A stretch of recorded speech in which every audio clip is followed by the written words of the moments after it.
of Dark Moon takes place on Titan, a dark moon of Saturn, and you, the players, are stranded on a space station because there's been a terrible mining accident, and several of the players, not saying who, have become infected.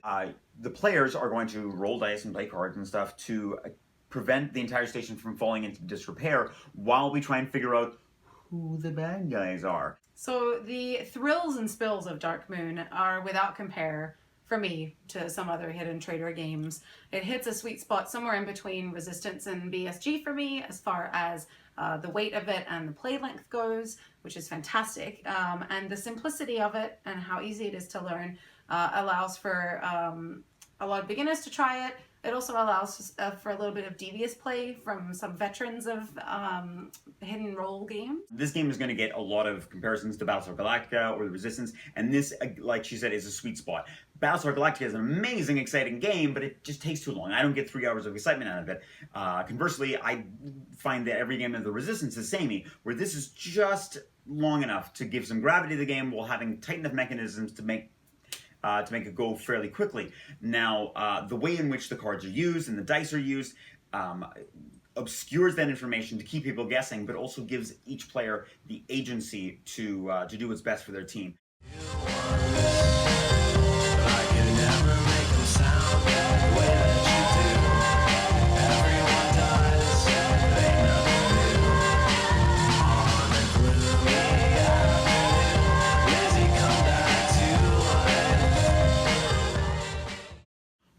Orleans is sort of a deck building game, but instead of building a deck, you're getting followers, putting them into a bag, you draw them out of that bag, you put them to work in your town, and try and shape the town the way that you want it to work. Paths to victory are quite numerous by taking different guys and traveling around France to build your houses.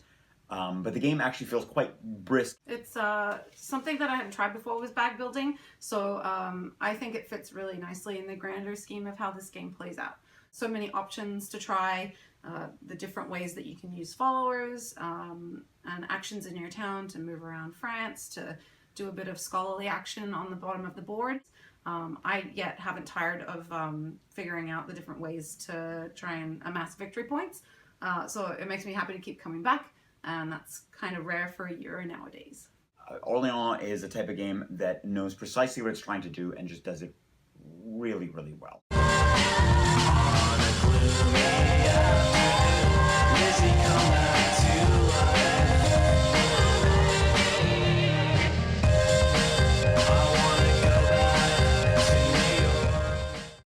Seven Wonders Duel is a drafting game, just like its big brother of the same name, but differs substantially enough that I'm happy to have both of them in our collection.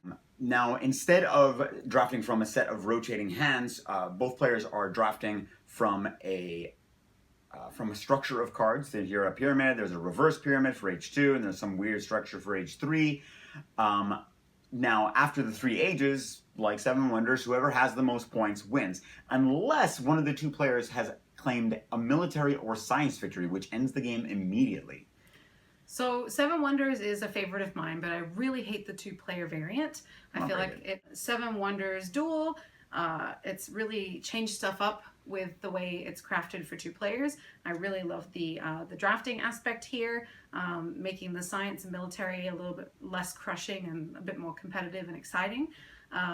That really hits the spot for me, and I really love what they've done with the Wonder cards. You're much better able to interfere with your opponent's plans, which usually turns out pretty good for you, and the rewards for scientific endeavor, as well as just being able to outright win by getting all the science stuff, is amazing. This game blew my socks off.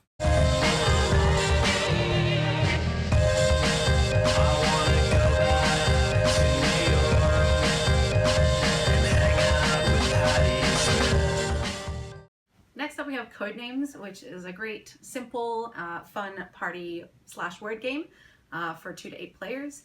The game consists of a grid of 25 cards, all just with 1 word on them, and this key card that the Spy Masters use as their pattern.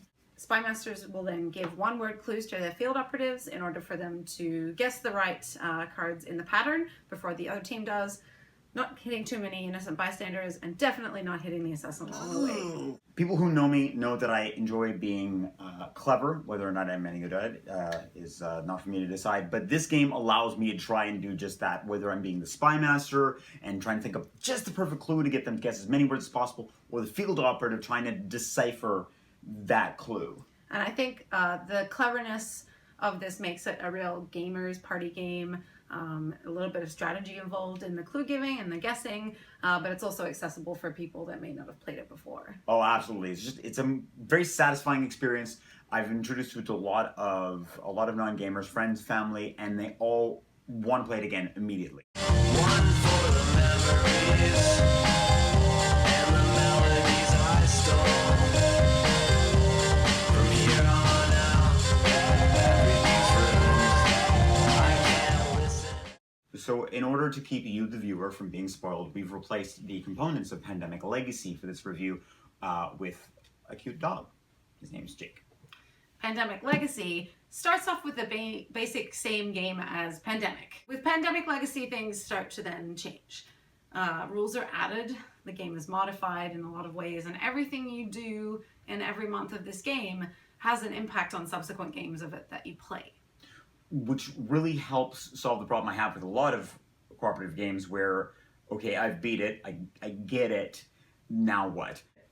Your failures have gravity, and everything you do wrong will scar the landscape somehow, and that's so cool! And really, the stuff that's been added has really escalated the game quite a bit to a level that's something really gripping and a fantastic chance to kind of tell a story with the group you're playing with. That aspect for me makes Pandemic Legacy one of my top games of 2015 and probably of all time. We should really be further in this game. Let's turn the camera off so we can play more. Let's do it.